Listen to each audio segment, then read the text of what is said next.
దశాబ్దాల కాలపు ఆకాంక్ష నెరవేరుతున్న శుభ సందర్భం. నయా ఉస్మానియా దవాఖానాకు శంకుస్థాపన.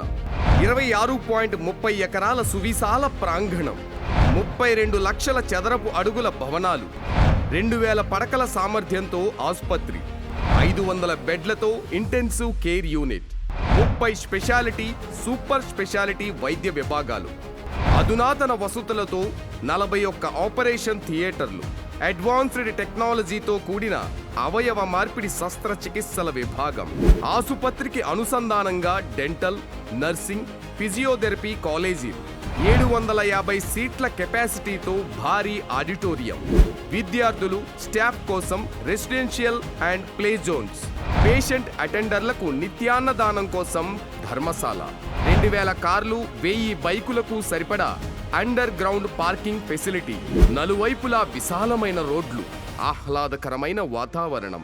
ఉస్మానియా ఆసుపత్రికి గత వైభవాన్ని తీసుకొస్తూ కాంగ్రెస్ సర్కార్ ముందడుగు, నెరవేరిన దశాబ్దాల ప్రజల కల. 10 ఏళ్లలో నియంత కేసీఆర్ పాలనలో నిర్లక్ష్యం, అస్తవ్యస్తం, అధ్వానం. నేడు కాంగ్రెస్ పాలనలో వరల్డ్ క్లాస్ ఫెసిలిటీస్తో నయా ఆసుపత్రికి శ్రీకారం.